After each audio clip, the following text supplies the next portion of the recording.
Welcome to Motivated to Lead podcast, helping you become a better leader. I'm your host, Mark Quinn. Hi, everyone. Thanks for joining us again for our podcast this week. My name is Mark Klingsheim, and each week we interview leaders. They share lessons learned from their career. This week, we're continuing our conversation with Dr. Robert Quinn. If you haven't listened to the first part of this conversation, go back and listen to that episode. But Dr. Quinn has been a professor at the University of Michigan Ross School of Business. He is a best-selling author. He's written 18 books in his career and has spoken to over half of the Fortune 500. And we're continuing our conversation on the subject, purpose-driven leadership. And he had some great thoughts to share last week, and looking forward to our continued conversation with Bob today.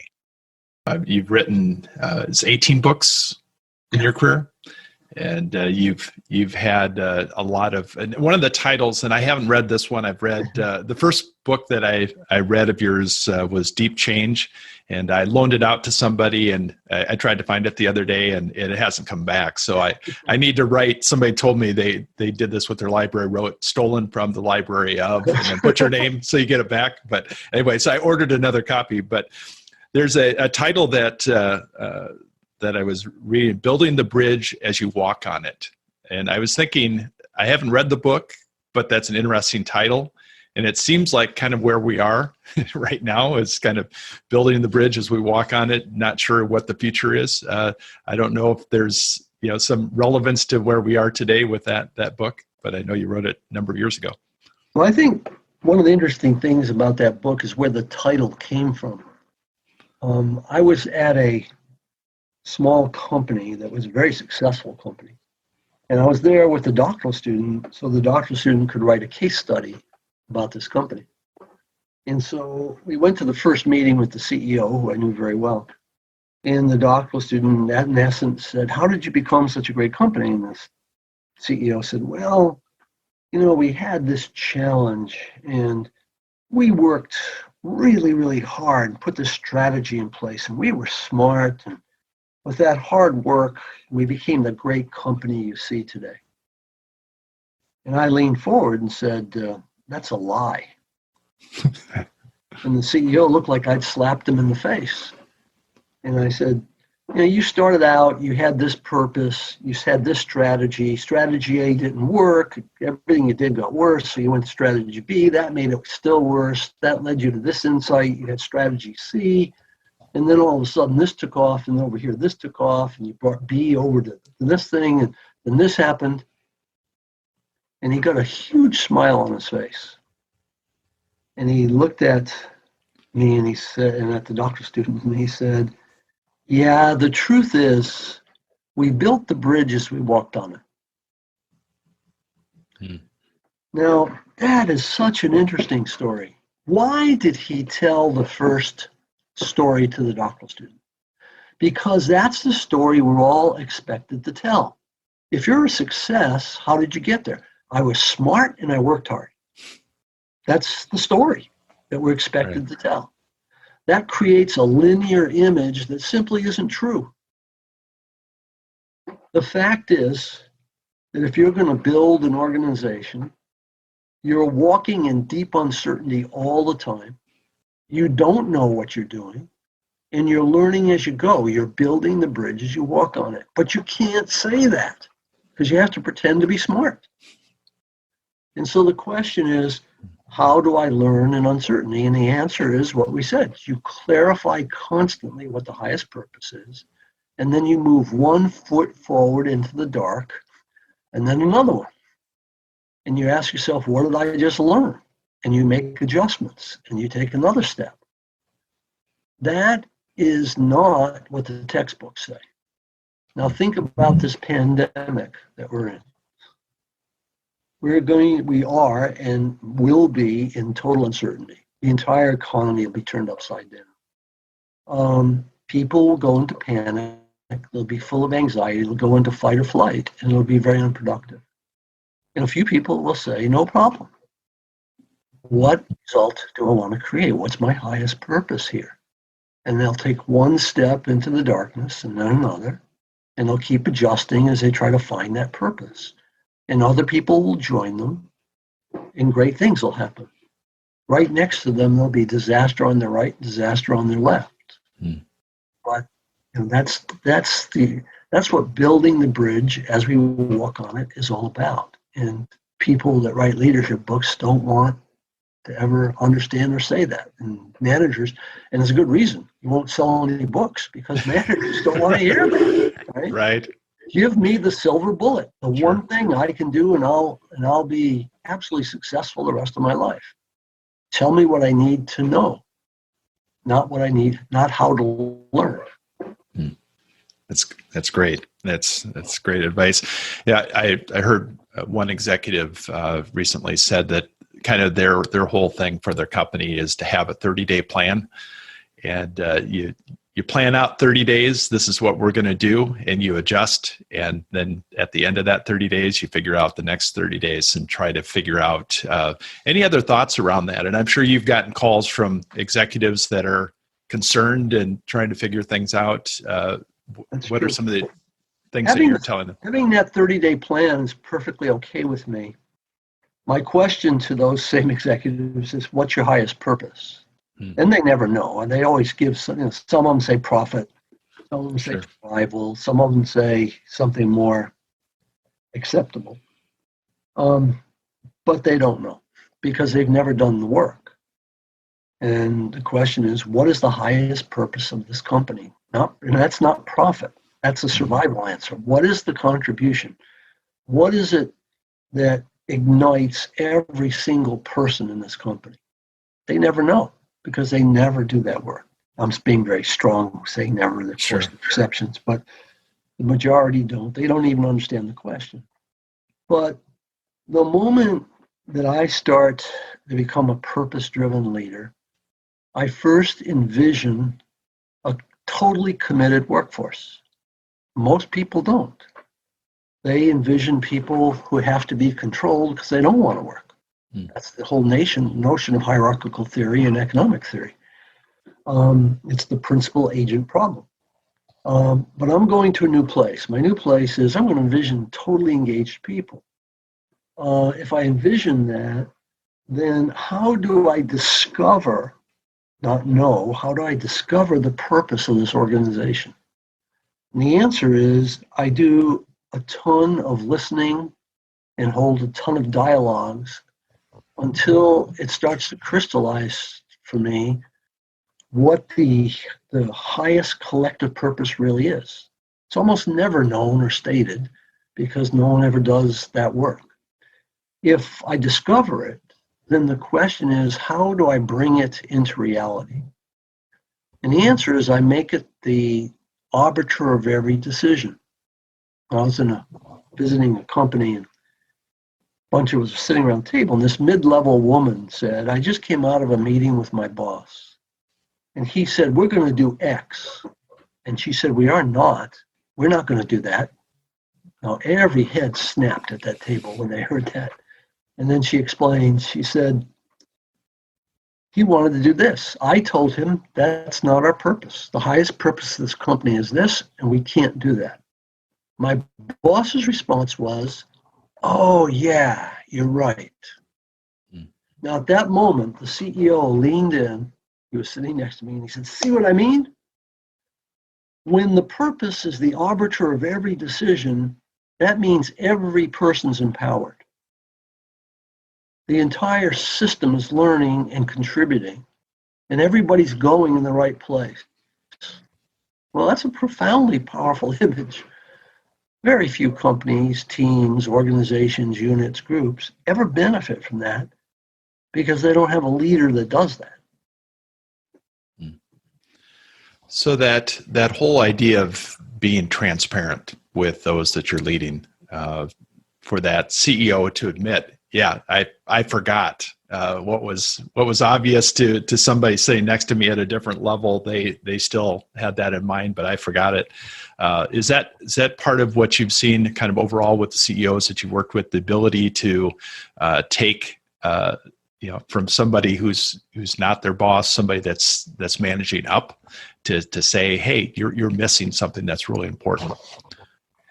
Yeah, I think when a person grows from manager to leader, they suddenly become an integration of contrasting virtues. They're incredibly strong and very humble. They're tough and full of love. They're stable and willing to change. They're engaged but willing to be reflective, right? They have enormous behavioral complexity because they can integrate values that are normally contrasting values. Most of us become single variable maximizers, or what Bateson called schismogenic thinkers. The moment we latch on to a purpose, any purpose, and then we pick a goal, the goal is profit, then we become schismogenic, cut away all the other things. And initially, we start to succeed.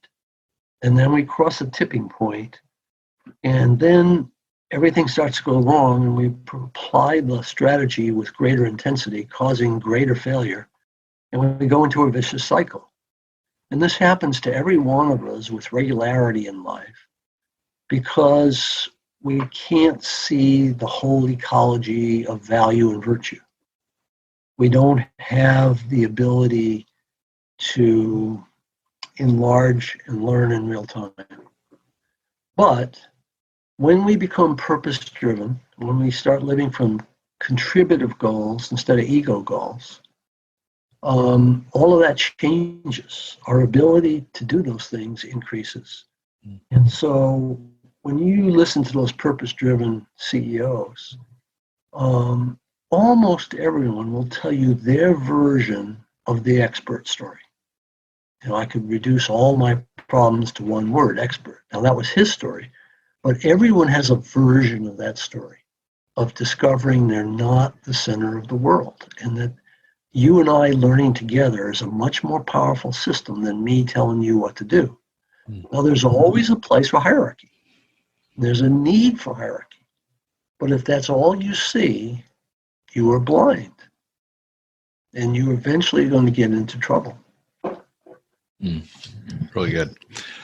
You told a story, and this kind of applies back to it, about your daughter having an experience where it was a negative experience, but something positive came out of it. And could you tell that story? I love that story, and I think it. Well, it's at the heart of that whole purpose argument.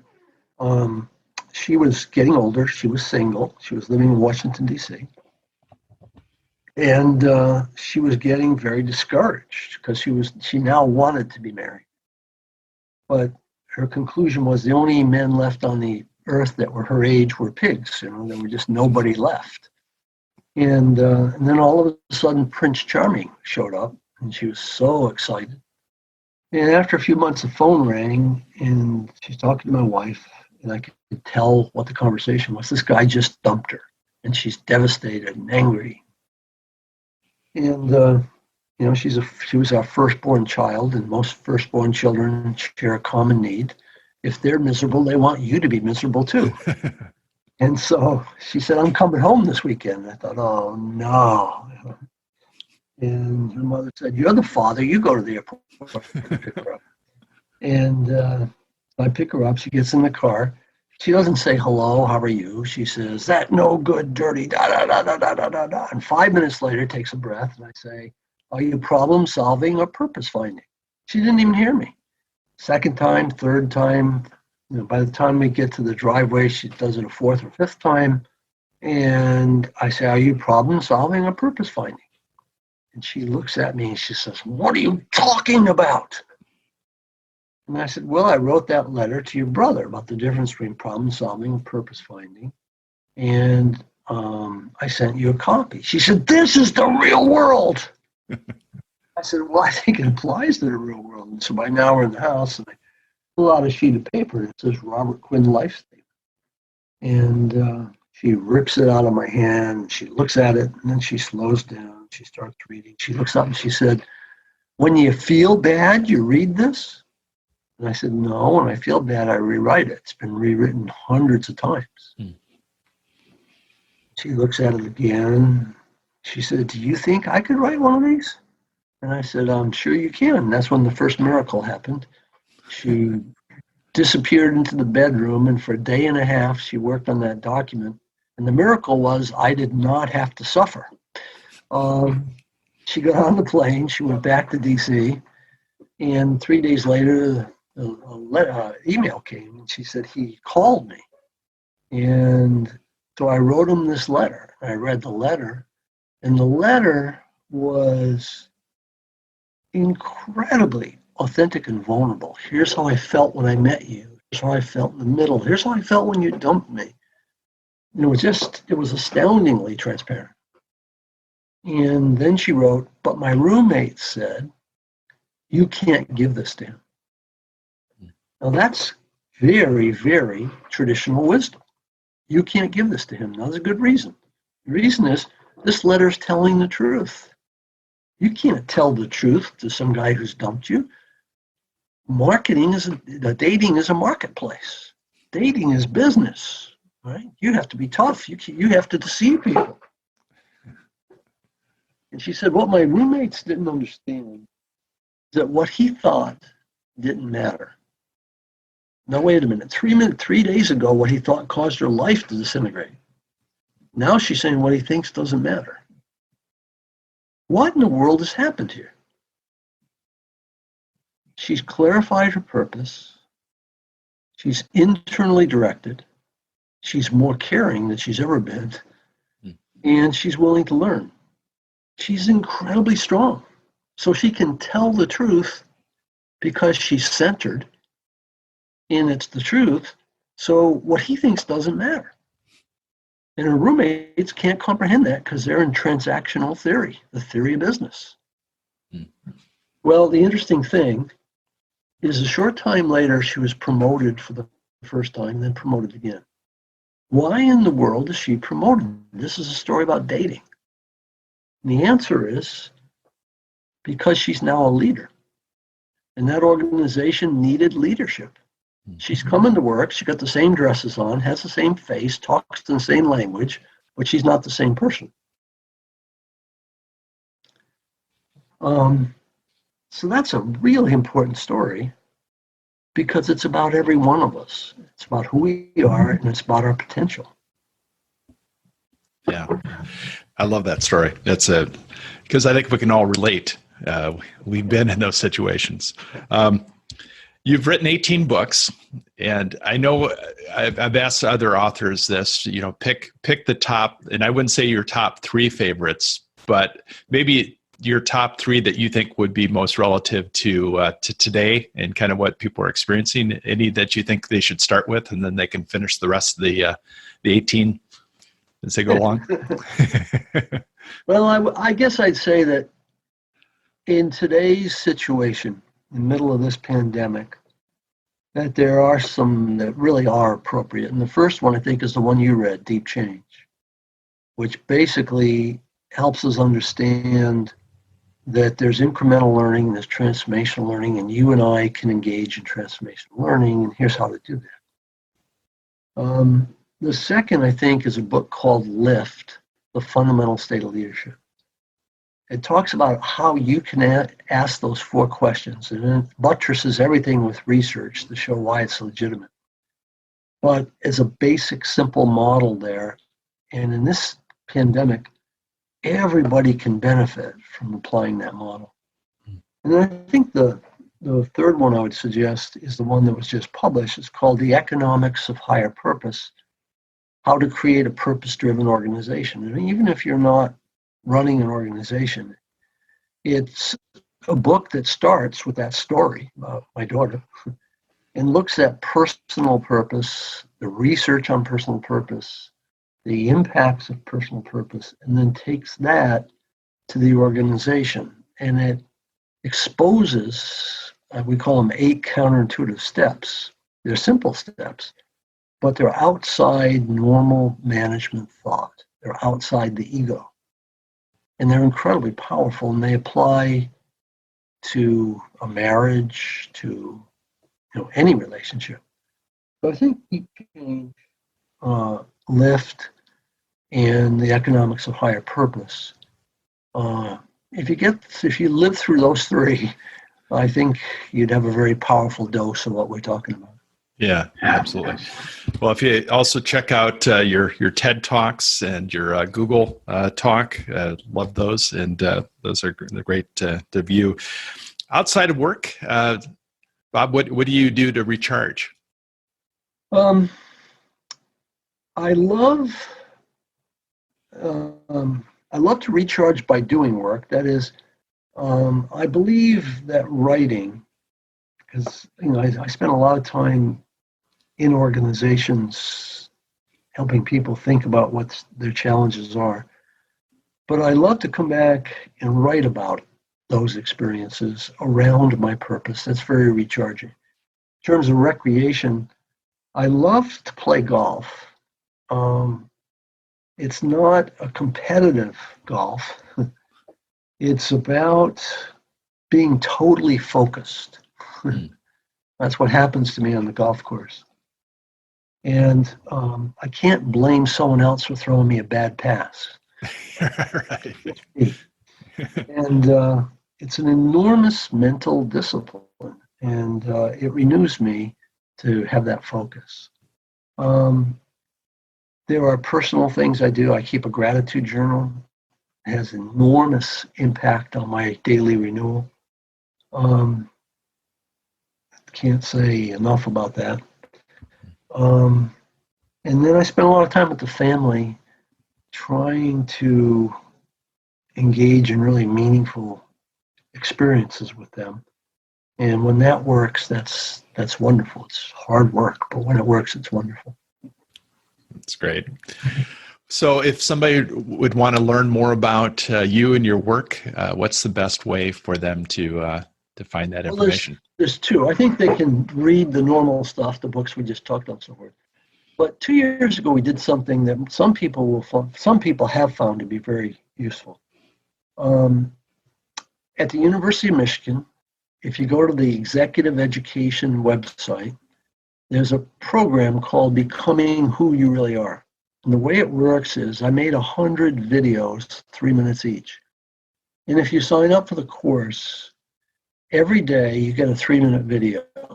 And then there are two questions. Question one is listening to that story, because every video is a story. What principle do you see in it? Not what did Quinn say, but what do you see in it? Given the principle you've identified, what can you do today to better live that principle? Now, if you go through with a cohort, which most people do, then on Friday you answer another question, and that is, of the 5 experiments I ran this week, which one was most powerful? And you write a 1-paragraph description of that, and then that gets shared with everybody else in your cohort.